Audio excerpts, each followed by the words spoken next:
Hey everyone, Colonel Lemchowski here. A bridged version of the new How to Check Your Retirement Points and 1405 Service Date. Things have changed since I last updated on the YouTube channel, and I provided this class last year to my office as well. But things have changed. I want to give you a bridge version, very quick version of how to check your retirement points and give you an update on 1405 Service Date. Nothing really changed from that perspective, but just to kind of give you a reminder. All right, so virtual MPF actually has changed. Again, this is really applicable for the Air Force, the Army, the Navy, Marines can use the same premise when they talk about retirement points, but they have to use their own systems to actually check it. All right, so if you go to virtual MPF, you can go via the Air Force portal, whatever you use to get to there. I actually have a direct link through Google and I go right to virtual MPF. So it looks a little different, a little streamlined. They saved about 1 or 2 clicks here when they did their update. So if you actually go to personal data, just like it was before, but this is a one-click scenario, go to personal data, and then you're going to go to click on PCARs. So this is actually a new screen. So if you, on the last screen, if you actually just clicked on personal data, it would have actually just did a drop-down menu and you would have the option for PCARs. So PCARs is no different. It's just kind of a different look, and that's all it is. I'm showing you what the new look is. You're going to click on point credit summary. And the next 2 slides are going to be a version of 2 slides in one. It's going to be one big page when you view on your web page, but when you look at the next 2 screens, it's going to be broken up in 2 just because it is larger. And this is where they kind of streamlined and made 2 into 1, and I'll explain that and how it goes. So here it is. This is when I click on the point credit summary. This is just your top information. Work from left to right. It's just your basic information, who you are, gives your address, gives your passcode, gives your TAFMs, which is, again, your total active federal military service date. For those who have had a break in service, those we're talking about RC members. If you're active duty, you then went into the reserve world, and then you came back into the Stat Tour program or maybe an AGR, you would actually have your TAFMs recomputed. If you never left active service, your TAFMs would be basically the same as your pay date. But since I was active duty, went to the Guard, and then came back on Stat Tour, my TAFMs was recomputed. And then going to the right, this is your anniversary date information. Again, anniversary date reminder, it's a one-stop shop, one kind of date in mind when you signed paperwork, when you enlisted, when you did something important. Everyone's going to have a different anniversary date, with exception of those who maybe enlisted together. So mine is 27 August. It's always going to be 27 August. That's when I signed paperwork when I enlisted back in 1998. So that is what it's always going to be. So my points will update once a year and give me 1 point total from August to August, and give it about 60 to 90 days. And if you look at there, it's nice. Virtual MPF actually gave you this kind of nice note there. If you see above the summary information, it says 60 days. If it doesn't happen in 60 days, wait another 30 days. And if it doesn't happen within 90 days, then go ahead and make your request through virtual MPF or my FSS to get that updated. But normally, mine populated, I think, right at the 60-day point, so it was really good. And also, it gives you also satisfactory. It's just kind of a summary. And then the last one, you'll see mine has no information really in there. That is your current tally for the current anniversary year. For those members who are RC members, we're talking about the ones who do drill weekend, that do their annual training. This will populate those members on ADOS or MPA days. This would populate once you actually do that duty. So basically, MPA days, ADOS days, after you get your LES for that particular mid-month or end of month, it should populate with a 15-day increment kind of scenario. Since I'm Stat Tour, it won't actually update for me because I'm considered active duty, and that only update really once a year. So kind of take a look at that one. You'll remember that one from, if you remember the prior slideshow, they used to have a big old web page with your whole complete history from the time you started. I think I don't know when it actually started because I only go back to 06. This is a really consolidation of that. And I'm going to show you on the next screen where you can see that information if you're looking to do some research. So as a reminder, this is your bread and butter. This is the second part of that big web page. I had to split it in 2 because it was too big to show on one screen. So this is just the bottom half of when you click on point credit summary. So as a reminder for those who have seen this before, this is just a reminder. For those who are new to this, this is really critical. You need to understand your point total because no one cares about your points more than you. So I will explain going across from left to right what each column means and the importance of each column. As I stated prior, from and to date, those first two columns, that's your anniversary year. Again, mine's August to August. It's going to update 27 August to 26 August. That is what my anniversary year is. Yours will probably be different unless you sign the paperwork on the same exact day as me. Hey, you never know. I was in Syracuse, New York. If you did, that's cool. I might have enlisted with you. You never know. But that's standard quote. Again, you will make sure 60 to 90 days after your anniversary should populate. And probably some of you are wondering, hey, what's that little plus sign next to the from date? So that plus sign, if I took you into the live system, you would see the plus sign. I'm not going to do that for time reasons, but when you go in there and click on the plus sign, you will see a running tally of your points for that particular anniversary year. If you're active duty, you're really going to not get much detail because it's fairly easy if you're active duty. But if you're a guard member, you're a reserve member, you drill weekends, AT, that kind of stuff, if you actually hit that plus sign, it will open up and give you when you did your points, how much you earned, break it down. It's a really good consolidation of it. And for those who remember the old way it was done, it was its own separate web page that you clicked on. It really wasn't user friendly. I think this is a better way to look at your year by year to help you analyze your anniversary year to make sure you got all the points you should get. And that's why I'm showing you this, because you need to understand no one cares about your points more than you. There's no system that's doing a double check. You are the double check. So use that information in that plus sign to do your research. Look back in your ARO system. Do you have old orders, copies of orders? Do you know what drill weekends you attended, what you didn't attend? This is where you need to do your research because no one else is going to do it. If for some reason you don't have a copy of your old orders, I will say good luck. If it's before AROs, it's a shot in the dark. Your unit, what they should have done is they should have boxed up those orders. They would have sent them to staging, and staging eventually would have put them in the National Archives, which I believe is in St. Louis. That's the main one that I've dealt with in the past. I have not had much success recovering anything from the National Archives. So if you don't have a copy of your old orders, you're probably going to have to do status quo of what the system says, unless you make the National Archive request and hopefully you get something. And it all depends on how your unit truly filed. And who knows, your unit may have never sent them to the National Archives. Check with them. They may have them in some storage, which I'm not going to say I haven't heard before, but I have heard that they've been in storage somewhere for the last 20 years. But just check with your unit. So going across left to right, AD, active duty, most important column. If you're looking to get that active duty retirement, the immediate pension, that is your column. Active duty needs to equal 7,300, 7,300 to get a active duty pension. This is where we get into some discussions of, hey, 7,200 versus 7,300. Well, the reg says this. Well, I can tell you in the Air National Guard, it's 7,300. 7,300 divided by 365 equals 20 or 20 years. That is how the active duty column is counted by 365 or 366, depending on leap year.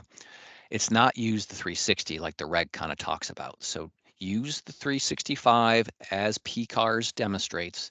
If you get to that magical 7,300 in the AD column, you will be eligible for immediate pension, active duty retirement. As we go across, your next one is your IDT, in active duty for training. So this is your drill weekends, maybe your AFTPs, if you're a flyer, your different type of days out there. They've changed over the years, the different names. But if you're first sergeant, if you come in the Friday before drill, you get a special day for that. Those are all considered inactive duty for training. So those, those are ones that might be hard to track down. Now that AROS actually has a roster, I can tell you for the Guard, it has a roster. You can do a lot of research since they started that electronic process. But if you have any dates prior to the electronic process of you going to drill, and it's not showing up, it's going to be very hard to prove unless you have some sort of documentation.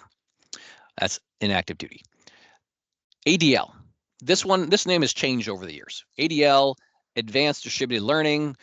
Also, last year was called My Learning. Before, I believe it was called IDT.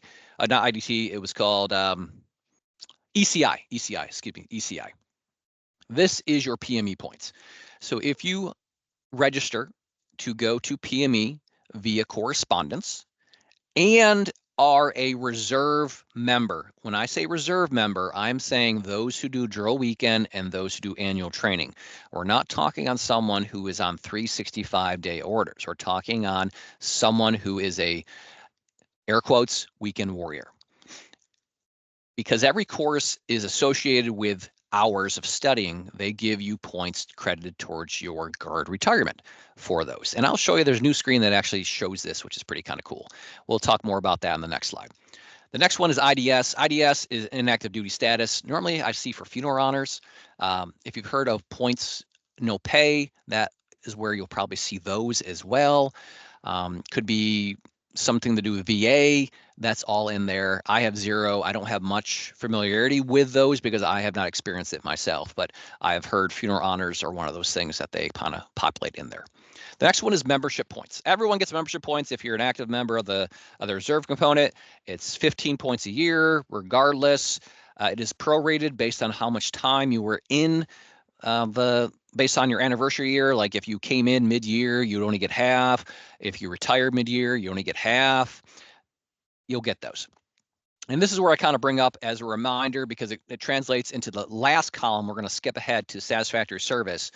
Making sure you get 50 points a year. Just a reminder, 50 points a year qualifies you for a good year.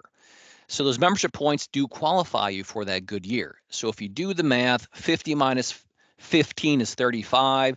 So if you're one of those RC members, I know I have been a traditional one as well. It's sometimes hard to make drill with your life. You need to get 35 points per year. A drill weekend is 4 points. An annual training day is 1 point. Get your 50 points per year to make sure you get your satisfactory service. So that allows you to make sure you can get your 20 as quick as possible if you're looking to kind of do that. Just want to kind of clarify that. We are now going back to the total and retirement columns. I'm going to tell you the total really is almost worthless. The total is just a math problem. Total is AD plus IDT plus ADL plus IDS plus member equals total. As I've said prior, not in this one, in prior discussions, you can't exceed 365 or 366 in a given year credited towards your retirement. So total is really not a big deal because retiree column, which is the next one, is your really final answer for your given anniversary year. You can't exceed 365 or 366 in a given year. So regardless what the total column says, your retiree is what the formula is going to pick up and give you. So when we go all the way to the bottom and people ask, hey, what's my retirement based on? If you're going for active duty retirement, you're going to get the active duty column only. And we're going to talk about the 1405 service date real quick on that because that will add to it. If you're looking for a guard retirement, we refer to guard retirement as those you wait till 60 years old to get it unless you have the qualifying service to reduce your retirement age within 90-day increments. And those would be no healthcare. You get your money early, but no healthcare. If you're not familiar with those, we'll talk about them really quickly on in this briefing and or the next briefing about compute your pension, but just want to let you know about that one. Different columns. Active duty pension is the first column that I've highlighted in red there. If you're looking for a guard retirement, it's your retiree column. That's the two differences. Make sure you understand. Again, you need to research. Look, expand each anniversary year. Make sure you have the orders to back it up. AROS is a really good tool. Every member should have access to their own AROS. You can go look in there and go all the way back to when AROS was created so you can see to make sure everything matches up correctly. Do your research. Do it now. Don't wait. Do this every year, every anniversary year. It's a lot easier to do it every year than trying to do it 20 years from now. Trust me. Things will get misplaced. I want to talk very quickly about that ADL column. This is the advanced distributed learning. Also, back in the day, the ECI or the My Learning Points. This is your PME that you'll get credit for if you were a member who was a normal weekend warrior. These are the courses I've taken, whether it be Air and Space Basic Course. Actually, my first one's SOS in 06 there, Air War College, ACSC, that's all those things. If you were sent to school, like you went to Air War College or ACSC or Senior NCO Academy in residence, you're already getting time for that. You're getting days for that. So that will show up in your active duty column. They're not going to give you both because they're already giving you your retirement points for the time that you're there. This is for those weekend warrior scenarios that have to do it on their own time. So they actually reward you by giving you retirement points. They don't give you pay points. Like they don't give you the pay, but they give you the points for retirement so that you know you are still getting paid in retirement for all the learning you did to make sure you progress throughout your career. Check them, make sure they're right, because hey, that's just extra money in the bank. And you'll say, hey, why is that extra money in the bank when I'm going for an active retirement? We'll get to that, trust me. 1405. If you find an error, go through these steps. Go to MyFSS. That is the new. It's no longer MyPERS. MyPERS was how we did it in the past. This is one of the other changes besides the streamlined look of virtual MPF. This is a new thing. You go to MyFSS, you click on My Retirements. That's what the little box looks like. Then you're going to click on ARC Retirements. Then you're going to click on called Point Credit Summary. It's a little link below, and you're going to click on it, and it's going to send you to this link, and I provided a link there. It's an article that tells you how to do it. Boom.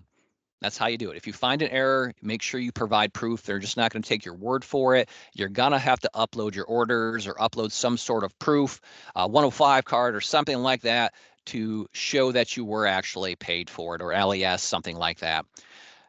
And just follow those instructions and get it done. Again, you need to check your points. No one else will. Again, when you go to retirement, there is no one checking to make sure you got duty for everything you've done. They're just checking your PCARs to make sure it aligns with what they have in their system, which they're saying the same exact thing. It's a system upload. If you're not checking, no one else will. Empower yourself, empower others to make sure you're doing what's right for your retirement. Okay. Now I'm going to throw you into some complex thing about 1405 service date. I did talk about this prior if you attended one of my other classes. This 1405 service date, not many people know about this one. It's actually really a cool deal. It's a bonus, you can say. This only is applicable to those members who will get to that magical 7,300 active duty column. Again, referring to the AD column from your PCARs. This does not impact the guard retirement, the retiree column in your PCARs.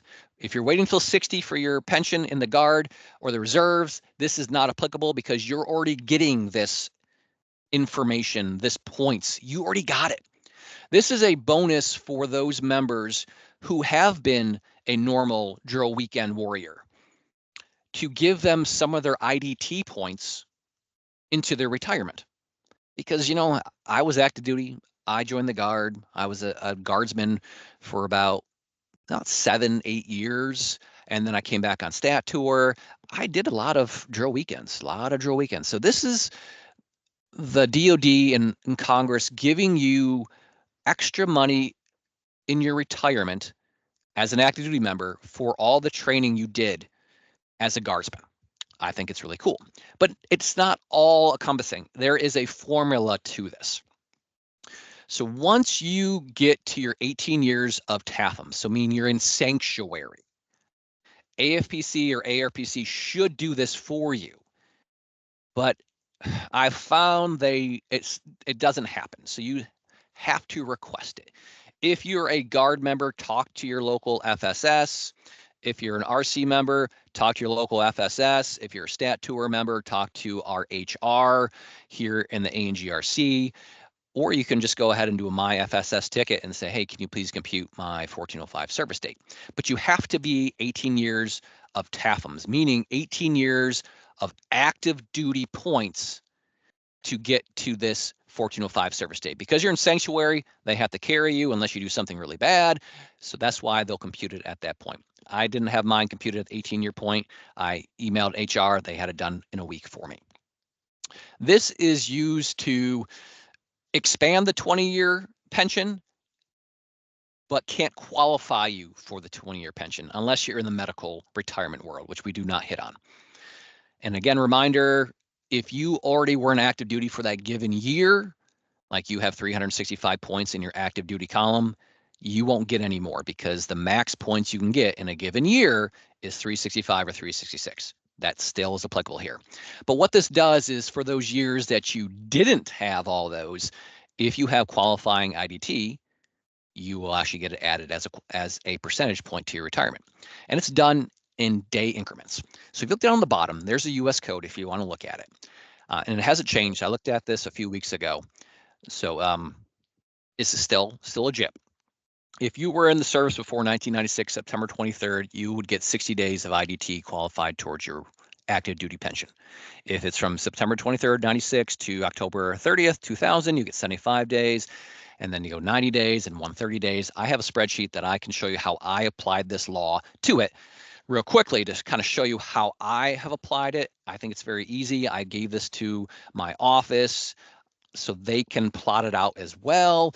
It just helps to kind of see it in a grid to kind of see how it applies. But again, remember, don't exceed 365, 366 in a given year. All right, I'm going to show you a true example. This is mine. This is my PCARS, and how you do this, like, hey, how do you get that in there? It's as simple as a cut and paste from PCARS. PCARS will allow you to actually highlight your whole world there. And I'm going to click back here to a slide. You can highlight this whole section that you see here, and then you can paste it into an Excel. I know there's people who are tech savvy out there more than me. You can probably do something else, but this is a simple, fast way that I have done this, and it's very easy to kind of see it across the grid line. All the columns are the same. We've already talked about every single column. You see those things in yellow, those are years that I've actually had 365 or 366, so I took them out of the equation. So what I did based upon my years of service, because I joined it in 98, I put in max 1405 time. If you see that, it's a second from the far right. I applied the law based on the last screen to my situation. You will see some years, like you can see the third line down or fourth line down if you count their headers, 75/90. Well, this isn't applicable to me because I was on active duty at the time, but this is when the law allowed more points to be input of IDT time towards your pension. So I just put a slash. We could probably go ahead and figure out really how it's done, how it's calculated. But for me, I just tell people to be conservative, just go ahead and take the lesser, use the lesser number, the 75 day in that situation. And I'll show you how I applied it across the board.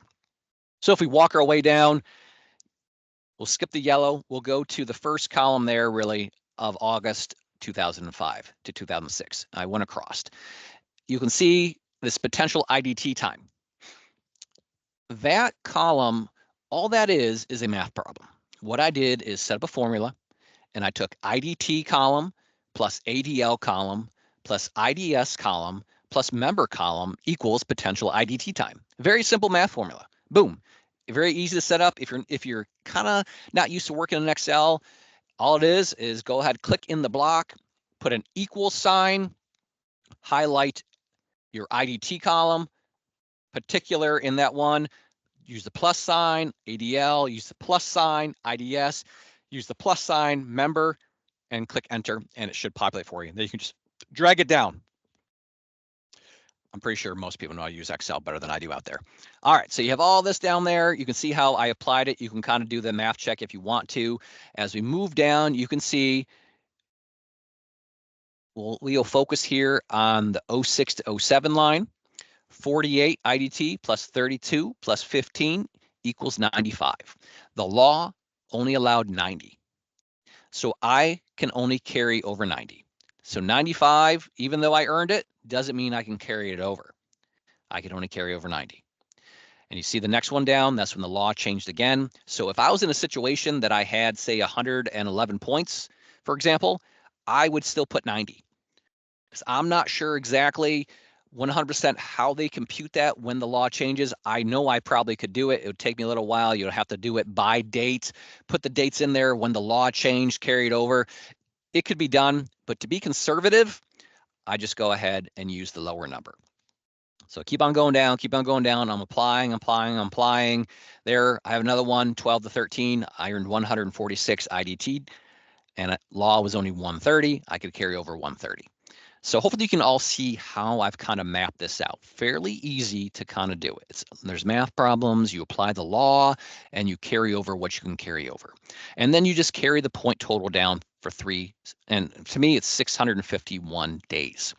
That is my 1405 service date.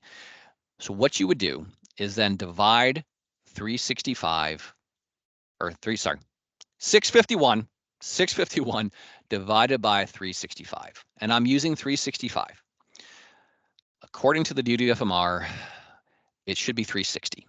But again, I'm teaching you conservative because I am not HR, I'm not AFPC, I'm not the ones who are actually going to compute, or DFAS. I'm not going to compute all this for you. I'm going to show you a conservative method, so when it actually gets computed, you'll probably be pleasantly surprised. Everyone I have shown this method to, using the conservative method, they have all gotten additional time added to it, me myself included. 651 was about 1.78 years, all said and done. How the calculation was done, I got closer to 2 years. I'm assuming they use the 360, but I'm teaching you a conservative method. So when it actually applies to you, you should be surprised. I had another person in my office who just did this, and when it got computed for them, in reality, they did get additional time as well. So just use conservative methods, because we are not the ones who physically compute this and put it into your record. And before I go to the next slide, I will hear a lot of, hey, where do I see this? How do I know my 1405 is actually computed? If you go to your RIP, your virtual MPF, and go to your RIP, we all should know where our RIP is. If not, I'm going to take you back real quick to, let me see, sorry, the first screen. If you go here, this is when you go to virtual MPF, you'll see this. If you go to the most popular applications, which is on the far left, and you click on record review / update. If you click on that, that is your RIP. And if you go down to service time, you will see your 1405 service date. It'll probably be blank. If it's blank, it means you don't have it. If you're not above 18 years of TAFMs, you're not going to get it populated yet.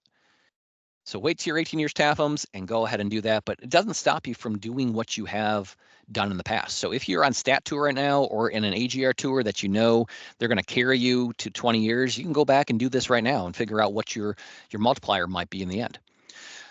So this is the last slide on how to do it, because the next iteration that I'm going to post is how to compute this and actually how to apply this.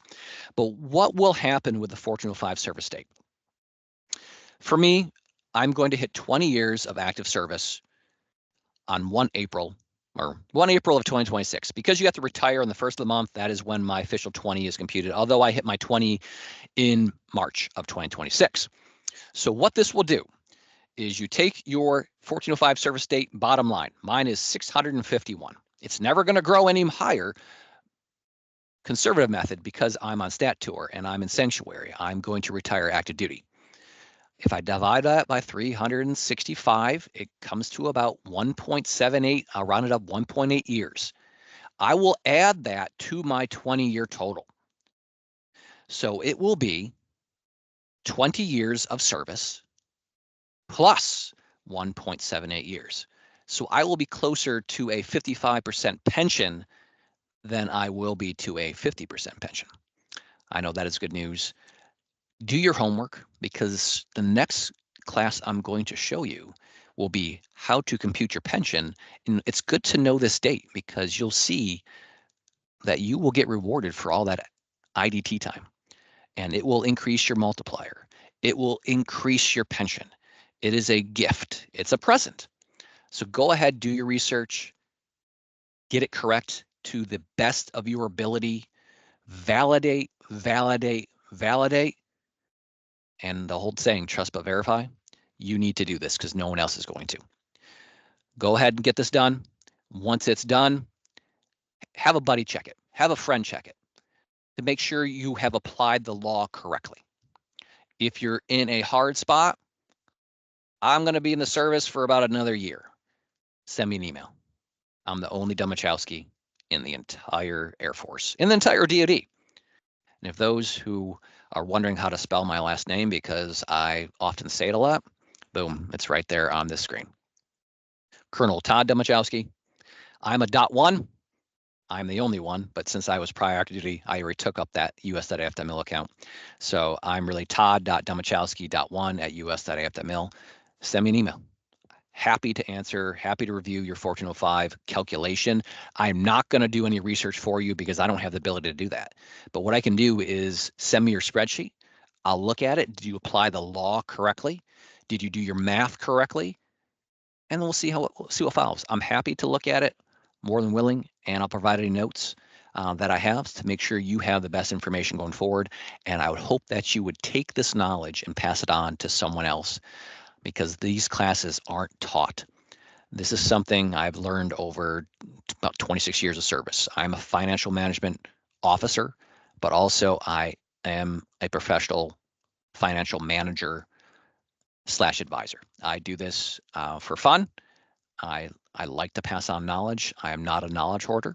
This is all about you and making sure we inform everyone out there. We educate, we mentor, and we lead you all to more information. All right, so I am going to sign off here. I'm going to post this to my YouTube channel shortly, and hopefully any questions, feel free to reach out. Talk to you later. Take care, everyone.